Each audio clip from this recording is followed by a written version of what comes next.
So I'm making this video. Usually I do not make my videos because पता नहीं, मुझे पसंद ही नहीं है यार अपनी वीडियोस बनाना. आई मीन किसी भी तरह की वीडियोस बनाना, जोक्स अपार्ट. सो मैं वीडियोस लिए बनाने because in the past few like days I am receiving so many messages and calls कि like how was my experience in like home quarantine, and what are the things I faced as a challenge, and what was the blessings for me. So definitely I'm gonna talk about that, but हो सकता है कि शायद ये video थोड़ा सा लंबा हो जाए, लेकिन बेसिकली मैं इसमें सब डूज एंड डोंट्स बता दूंगी जो कि घर के अंदर आपको करने की ज़रूरत है अगर आप क्वारंटीन होते हैं. एंड मैं बिल्कुल अकेली क्वारंटीन थी, like my family is not here with me, so I was completely alone. तो उस सिचुएशन में भी क्या करना है वो भी मैं आपको बताने वाली हूँ, क्योंकि हम लोग जानते हैं कि ये बीमारी ऐसी है कि लोग आपके दरवाजे के बाहर आके खाना रख देते हैं, या अगर फैमिली होती है आपको दिख जाता है कोई, है ना. तो मेरे को तो वो भी नहीं दिख रहे थे. तो उस सिचुएशन में क्या करना है, बिकॉज कुछ लोग उस सिचुएशन में भी अकेले हैं और they are facing the things. कई बार मन टूट जाता है, बड़ी सारी चीज़ें होती हैं. वो इमोशनल ब्रेकडाउन मेरे साथ भी हुआ था और उसका क्या इम्पैक्ट पड़ा था मेरे ऊपर, इसके बारे में भी मैं बताऊंगी. तो हम लोग इसके बारे में धीरे धीरे हम लोग बात करेंगे. मैं एक ही वीडियो में सारा कुछ नहीं बताना चाहती हूँ. बाय द वे, अगर आप नहीं देखना चाहते हो तो आपके पास में स्किप का ऑप्शन है, आप मेरे स्टेटस स्किप कर सकते हो.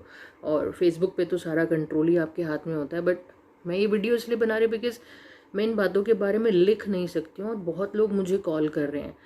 तो बेहतर होगा कि मैं इस तरीके से कम्युनिकेट कर दूं. और अभी आज मैंने स्टीम वगैरह भी ली, मैंने गागल्स करे, तो थोड़ा सा मैं ब्रेथलेस कम हूँ, सो आई कैन स्पीक. तो इसके बारे में हम लोग बात करेंगे. और उसमें सबसे बड़ी चीज़ ये है कि do not take this thing for granted. माने कि सिंपल शब्दों में कहूँ तो लोग अपने रिलेशनशिप को फॉर ग्रांटेड लेते हैं और फिर जब चीज़ें बिगड़ जाती हैं ना तो पछताते हैं. तो इसको आप फॉर ग्रांटेड ना लें. अगर इनिशियली डेज में इसको कंट्रोल कर लिया जाता है तो हॉस्पिटलाइज होना, या वी नो दैट कि जैसी भी सिचुएशन अभी जो है सीरियस बनी हुई है उससे हम लोग बच सकते हैं. तो बहुत लोग इसलिए भी इस सिचुएशन में आ रहे हैं बिकॉज वो अपने इनिशियल डेज को बिल्कुल भी सीरियस नहीं लेते हैं. जैसे मेरे साथ में क्या हुआ था कि मेरी संडे के दिन तबीयत ख़राब हुई थी और मैंने संडे के दिन ही अपनी दवाई शुरू कर दी थी अपने डॉक्टर को कॉल करके. ट्यूसडे के दिन मैंने टेस्ट कराया, थर्सडे को आई वॉज पॉजिटिव. तो मैंने सारी चीज़ें जो हैं टाइम टू टाइम बिल्कुल करनी शुरू कर दी. एंड इसकी वजह से शायद ये हुआ कि 5वें दिन से पहले ही शायद 4थे दिन तक मेरा बुखार लगभग जा चुका था. और एक बहुत अच्छा साइन होता है कि जब आप इम्प्रूव कर रहे होते हैं. And thanks to my doctor जिसने मुझे सही टाइम पर गाइड करना शुरू कर दिया. ट्यूसडे को मैंने अपना टेस्ट कराया था एंड मंडे तक I lost my smell and my taste sense as well.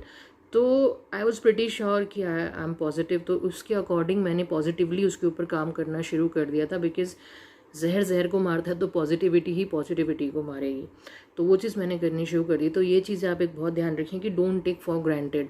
अगर थोड़ा भी आपको जो है डाउट होता है, और आजकल एसिम्प्टोमेटिक भी हैं लोग, बट वो एसिम्प्टोमेटिक वाले में ज़्यादा रिस्क नहीं होता है, लेकिन स्टिल क्वारंटीन होने की ज़रूरत है. फैमिली से जो फिज़िकल जो डिस्टेंस है वो इंडियन फैमिलीज़ में और ख़ास तौर पे जॉइंट फैमिलीज़ में थोड़ा सा कम हो पाता है, लेकिन उसका आप ख्याल रखें.